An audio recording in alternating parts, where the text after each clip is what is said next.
कांदा आणि लसूण न घालता सुद्धा कोबीची भाजी अप्रतिम होऊ शकते।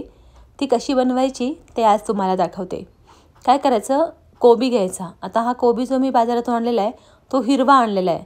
असा हिरवा कोबीच बघून आणायचा, तो खूप चविष्ट असतो। पांढरा कोबीज असतो तो थोडा पांचट असतो, त्यामुळे बाजारातून कोबी आणताना असा हिरवा कोबी बघून आणायचा। कोबी कट करताना सुद्धा काही जण उभा कोबी चिरतात, तर काही जण चौकोनी चौकोनी तुकडे करून घेतात। उभा कोबी चिरला ना की लेयर्समध्ये व्यवस्थित चिरला जातो आणि पटकनही होतो चिरून। चौकोनी चिरायला गेलं ना की मग छोटे मोठे तुकडे तयार होतात आणि मग व्यवस्थित भाजी दिसतही नाही छान अशी। त्यामुळे आपण उभाच कोबी कट करून घेऊयात। तो पण खूप सोप्या पद्धतीने कट करता येतो, मी तुम्हाला दाखवते। आता अर्धा कोबी करून चिरून घेतलाय मी।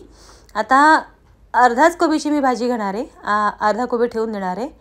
आता याच्यातनं पुन्हा अर्धा करून मग एका साईडनी असा चिरायला सुरुवात करायची, म्हणजे एक मापात व्यवस्थित कापलं जातं। अशा पद्धतीने एका साईडने चिरलं की व्यवस्थित सगळ्या लेयर्सनी कोबी चिरला जातो आणि दिसायलाही खूप छान दिसतं हा चिरलेला अशा पद्धतीने उभा चिरलेला कोबी। चौकोनी चौकोनी एवढा खास दिसत नाही, त्यामुळे हे अशा पद्धतीने तुम्ही चिरून घेऊ शकता।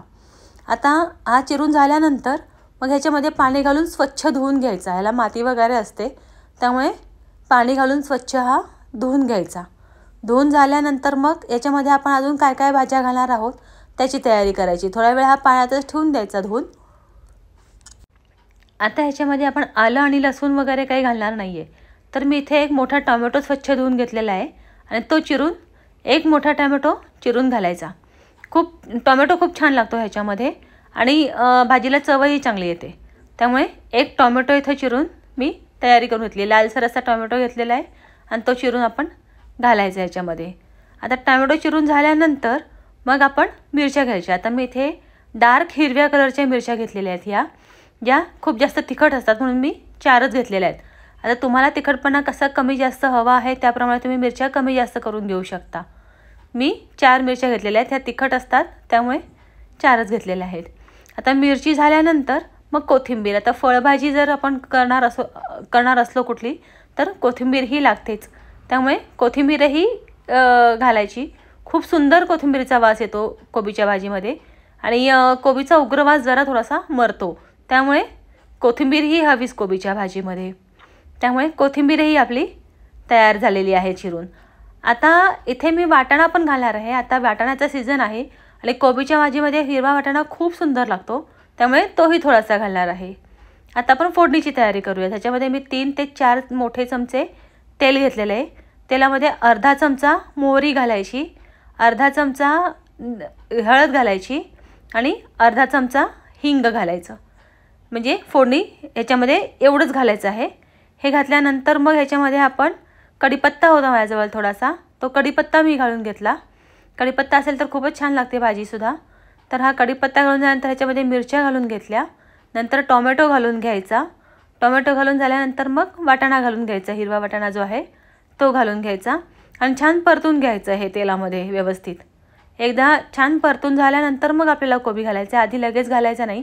हे आधी सगळं मिक्स करून घ्यायची फोडणी ही, आणि ही फोडणी मिक्स झाल्यानंतर मग ह्याच्यामध्ये कोबी घालून घ्यायचा। तुम्ही एकदा या पद्धतीने भाजी बनवून बघा। ह्याच्यामध्ये आपण आलं लसूण किंवा वाटण वगैरे असं कुठल्याही प्रकारचं काही घालणार नाही आहे, किंवा डाळीचं पीठ पण घालून कोबी बनवतात, तर इथे आपण डाळीचं पीठही घालणार नाही आहोत। सिंपल पद्धतीने एकदम आपण भाजी बनवणार आहोत, त्यामुळे ह्याच्यामध्ये काही वेगळं घालायचं नाही आहे। साध्या सोप्या पद्धतीने ही भाजी तयार होते, फक्त ह्याच्यामध्ये आपण पाणीही घालणार नाही आहोत।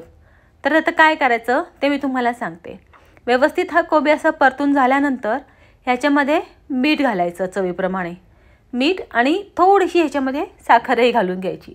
साखर पण इम्पॉर्टंट आहे, कारण की साखरेची एक वेगळाच अशी एक टेस्ट येते, त्यामुळे 1 चमचाभर साखर घालून घ्यायची। भाजी अगदी गोड होते असातला भाग नाही आहे, पण एक वेगळी टेस्ट येते म्हणून साखर घालायची। तुम्ही नक्की एकदा साखर घालून भाजी करून बघा। साखर म्हणलं की कपाळाला आठ्याच पडत असतील की नाही का, कोबीच्या भाजीमध्ये साखर कशी काय घातली वगैरे, पण तुम्ही एकदा नक्की ट्राय करा, टेस्ट नक्की आवडेल याची गॅरंटी मी देते तुम्हाला। आता इथे आपण पाणी नाही घालणार आहे, तर म्हणजे डायरेक्ट आपण भाजीमध्ये पाणी नाही घालणार आहे, कारण की भाजी पांचट होईल। आपल्याला वाफेवर भाजी शिजवायची आहे, त्यामुळे ह्याच्यावरती मी आधण ठेवलं आणि त्याच्यावरती पाणी घालून घेतलं आणि गॅस एकदम बारीक करायचा आणि 15 मिनटं भाजी शिजू द्यायची. 15 मिनटं भाजी शिजून झाल्यानंतर ते पाणी आधणाचं काढून घ्यायचं आणि पुन्हा एकदा परतून घ्यायची भाजी. एक 5 मिनिट भाजी परतून घ्यायची. भाजी आधणावरती आणि वाफेवरती शिजून जाते. बिलकुलही पाणी घालून पांचट करायचं नाही, डायरेक्ट पाणी घालून. असं भाजी तयार झाल्यानंतर मग ह्याच्यावरती शेवटी कोथिंबीर घालायची. आधी कोथिंबीर घातली तर मग ती मरून जाईल, त्याचा वासही मरून जाईल, कारण की ते शिजताना त्याच्यात काही मजा येणार नाही. त्यामुळे शेवटी कोथिंबीर घालायची, म्हणजे त्याचा वास हा तसाच राहतो कोथिंबीरीचा आणि खूप छान त्याचा एक स्वाद निर्माण होतो. अगदी सोप्या पद्धतीने अशी कोबीची भाजी तयार होते. एकदा तुम्ही नक्की ट्राय करून बघा, तुम्हाला आवडेल. कमेंटमध्ये मला नक्की सांगा तुम्हाला कशी वाटली ही रेसिपी ते. आणि चॅनलला लाईक, शेअर आणि सबस्क्राईब करायला विसरू नका. भेटूया पुन्हा एकदा अशा सोप्या आणि छान रेसिपीमध्ये. तोपर्यंत बाय, टेक केअर.